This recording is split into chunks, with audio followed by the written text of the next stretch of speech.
Good morning students, कैसे हैं आप लोग। आज मैं आप लोगों को बताऊंगी टीचिंग स्किल्स के बारे में, शिक्षण कौशल के बारे में, जो कि प्रशिक्षु शिक्षक यानी कि पुपिल टीचर्स के साथ साथ बाकी सभी टीचर्स के लिए भी ये बहुत उपयोगी हैं। और इन पे कमांड करने के बाद ही आप किसी क्लास में बहुत अच्छे से अपने लेक्चर को डिलीवर कर पाएंगे और क्लास को एक परफेक्ट मनोरंजन से युक्त और एक अट्रैक्टिव क्लास आप दे पाएंगे और बच्चे भी आपसे बहुत अट्रैक्टिव होंगे। तो चलिए हम लोग देखते हैं आज का क्या है कि सूक्ष्म शिक्षण में शिक्षक कौशल यानी कि teaching skills in micro teaching. ये जो है मेनली जो इम्पोर्टेंट है वो है आपका पुपिल टीचर्स के लिए जो ट्रेनिंग कर रहे हैं।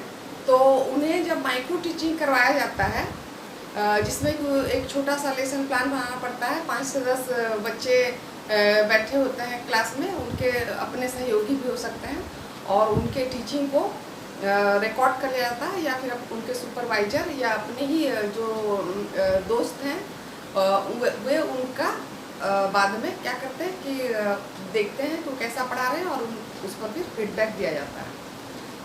तो हम आज जानेंगे कि कौन कौन से ऐसे टीचिंग स्किल्स हैं जो कि एक टीचर या पुपिल टीचर के लिए बहुत इम्पोर्टेंट होता है। तो पहला हम देखेंगे प्रस्तावना स्किल, पाठ प्रस्तावना, इंट्रोड्यूसिंग लेसन। तो ये एक ऐसा स्किल है कि जब हम कोई भी टॉपिक स्टार्ट करते हैं पढ़ाने के टाइम में, तो उससे पहले हम कुछ प्रश्न पूछते हैं स्टूडेंट्स से।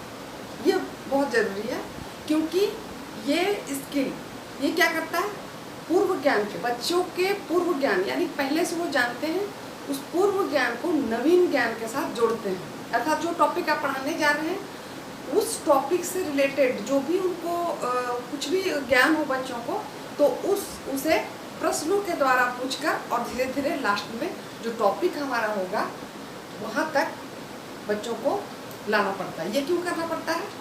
क्योंकि बच्चे जो आपसे पहले सपोज कि आप एक टीचर हैं, आप अभी गए पढ़ाने, तो उससे पहले अभी आपको सपोज कि हिस्ट्री पढ़ाना है और उससे पहले कोई टीचर मैथ पढ़ा के गए, तो बच्चे के दिमाग में अभी तक मैथ का ही वो फॉर्मूलाज सारा कुछ घूमता रहता है। तो वहाँ से बच्चों को अपने टॉपिक में लाने के लिए हमें ये करना पड़ता है। ठीक है। दूसरी बात है व्याख्यान देना, लेक्चरिंग, लेक्चर मेथड। प्रस्तावना के बाद हम टॉपिक तय कर देते हैं कि हम लोग आज ये टॉपिक पढ़ने वाले हैं, उस पर अब हम लेक्चर देते हैं। तो लेक्चर हम देते कैसे देते हैं कि हम उसमें एग्जाम्पल्स ऐड कर सकते हैं, TLM टीचिंग लर्निंग जो मटेरियल है उसका प्रयोग करके हम अपने लेक्चर को प्रोसीड करते हैं।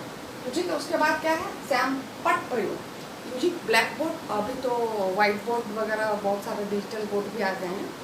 तो ये बोर्ड जो है टीचर के लिए एक बेसिक टीचिंग स्किल्स माना जाता है। मतलब इसके बिना शायद हमारा जो क्लास इफेक्टिव ना हो, और ये जनरली हर स्कूल्स में हर जगह अवेलेबल होते हैं। ये मस्ट है क्योंकि हमें बहुत सारी चीज़ें पढ़ाते पढ़ाते जो छोटे छोटे पॉइंट्स हैं या फिर उसका टॉपिक है, सारी चीज़ें हम लोगों को लिखनी पड़ती हैं। कुछ फिगर भी हम लोग बना सकते हैं इसमें। तो यहाँ मेन जो बात है कि ये जो ब्लैक बोर्ड है या वाइट बोर्ड, इसको हम किस प्रकार यूज करें। तो आप इस तरह से अपने सेंटेंसेस लिखें या वर्ड स्पष्ट हो, क्लियर हो और कम से कम इतने बड़े हो कि जो क्लासरूम में पीछे के बेंच में बैठे बच्चों को भी स्पष्ट दिखाई दे, ऐसा हो। ठीक है, आगे बढ़ते हैं। ये तो हमारा हो गया। अब ये जो है खोजक प्रश्न कौशल यानी कि skill of probing questions. Skill of probing questions होता क्या है कि हम लोग जब क्लास में पढ़ा रहे होते हैं तो जब कुछ प्रश्न ऐसे होते हैं जब हम पूछते हैं स्टूडेंट से, तो वहाँ से हम लोगों को नकारात्मक उत्तर मिलता है, नेगेटिव आंसर मिलता है। तब टीचर्स का एक कर्तव्य होता है कि आप उन्हें कुछ संकेत दे करके, उन्हें कुछ आइडिया दे करके उनसे ही, स्टूडेंट से ही ये आप करवाएं कि वो सही उत्तर देने के लिए सक्षम हो जाएं। कभी कभी होता क्या है कि हम जानते हैं वो आंसर, लेकिन याद नहीं आती है, या कहीं कहीं कुछ कुछ भूल रहे होते हैं, आधा अधूरा हम आंसर देते हैं। तो शिक्षक क्या करते हैं, संकेत देकर, प्रेरित करके उसे वो सटीक आंसर देने के लिए वो क्या करते हैं, उन्हें प्रेरित करते हैं। और इसमें एक चीज़ और होता है कि एक ही प्रश्न को हम कई बार बारी बारी से अलग अलग स्टूडेंट से भी क्वेश्चन पूछते हैं, ताकि वो जो प्रश्न है वो स्वयं अपने सोच समझ करके, तर्क करके, विचार करके उस प्रश्नों की गहराई तक पहुँचे और आंसर देने का प्रयास करें। इससे क्या होता है कि बच्चे में एक तर्क शक्ति का विकास होता है। चलिए आगे बढ़ते हैं। उद्दीपन परिवर्तन कौशल, स्किल ऑफ स्टिमुलस वेरिएशन, ये बहुत ही इम्पोर्टेंट है एक टीचर के लिए, प्यूपिल टीचर के लिए, क्योंकि ये जो हमारा स्किल है ये टोटली बहुत ही कह सकते हैं कि क्लासरूम को मनोरंजन देने के लिए, अट्रैक्ट करने के लिए, बच्चे आप अट्रैक्ट हो, उनका मन जो है शिक्षण पर आए जो आप पढ़ा रहे हैं। तो इसके लिए क्या करते हैं, इसमें जो मेन चीज़ आते हैं बॉडी मूवमेंट। आप जैसे कई टीचर ऐसे होते हैं कि पोडियम में एक जगह स्टिल खड़े होते हैं, वहीं से लेक्चर देते हैं, तो ये बच्चों के लिए कभी कभी बोरिंग, निरस्ता लाती है। तो क्या करना चाहिए, अपने ही स्थान से कभी कभी मूव करना चाहिए, इधर से उधर, अपने हाथों से, आँखों से, इस तरह से, मतलब अपनी बॉडी को भी पढ़ाई के दौरान मूवमेंट होना चाहिए, यूज करना चाहिए, ठीक है। उसके बाद क्या होता है कि अपने स्वर में भी उतार चढ़ाव आना चाहिए।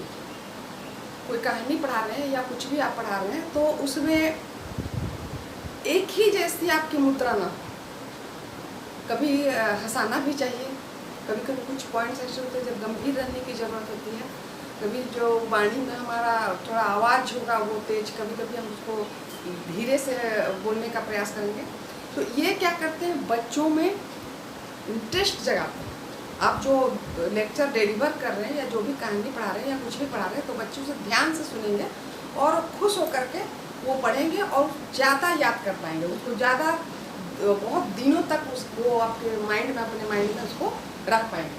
फिर उसके बाद क्या है कि पुनर्बलन कौशल, स्किल ऑफ रीइंफोर्समेंट, या ये क्या है कि एक पुनर्बलन है। जैसे कि हम बच्चों से प्रश्न पूछते हैं या उनसे कुछ कहने के लिए उत्साहित करते हैं, वो अपना आंसर देते हैं, तो अगर वो सही आंसर देते हैं तो हम क्या बोलते हैं, वेरी गुड, शाबाश, वेल डन, एक्सीलेंट। ये हो गया आपका पॉजिटिव रीइंफोर्समेंट, अर्थात धनात्मक पुनर्बलन। लेकिन कभी कभी क्या होता है, बच्चे जैसे कि गलत उत्तर दे दिए, तब हम क्या करते हैं कि उनके उस गलत उत्तर को फिर से हम सही आंसर बताकर उसे सही कर देते हैं।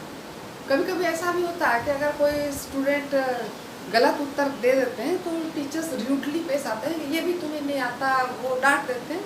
तो ये आई थिंक बहुत गलत होता है, क्योंकि क्या होगा कि बच्चे फिर दोबारा आप अगर किसी क्लास में उनसे पूछते हैं तो वो डर से, भय से, आंसर आता भी होगा तो वो नहीं प्रयास करेंगे आंसर देने के लिए, वो घबराएंगे।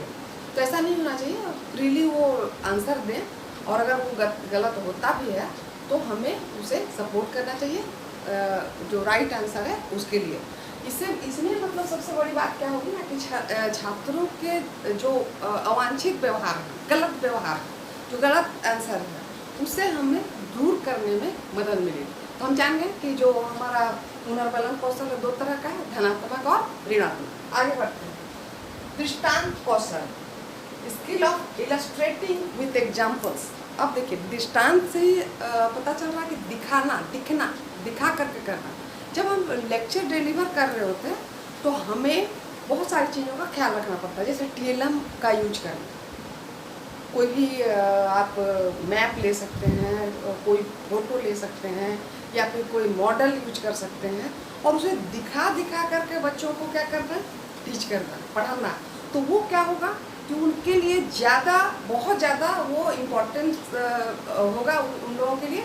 क्योंकि आप एक बात और जान लें, मैं बाद में और इसे डीपली बताऊंगी कि सीखने में, अधिगम में हमारी बॉडी में जो 5 सेंस ऑफ ऑर्गन्स होते हैं, जैसे कि आइज, ईयर, नोज, टंग, स्किन, ये सब हम लोगों को सीखने में मदद करते हैं। तो सबसे ज़्यादा हम लोग क्या करते हैं, किससे सीखते हैं? अपने आँखों से देख करके।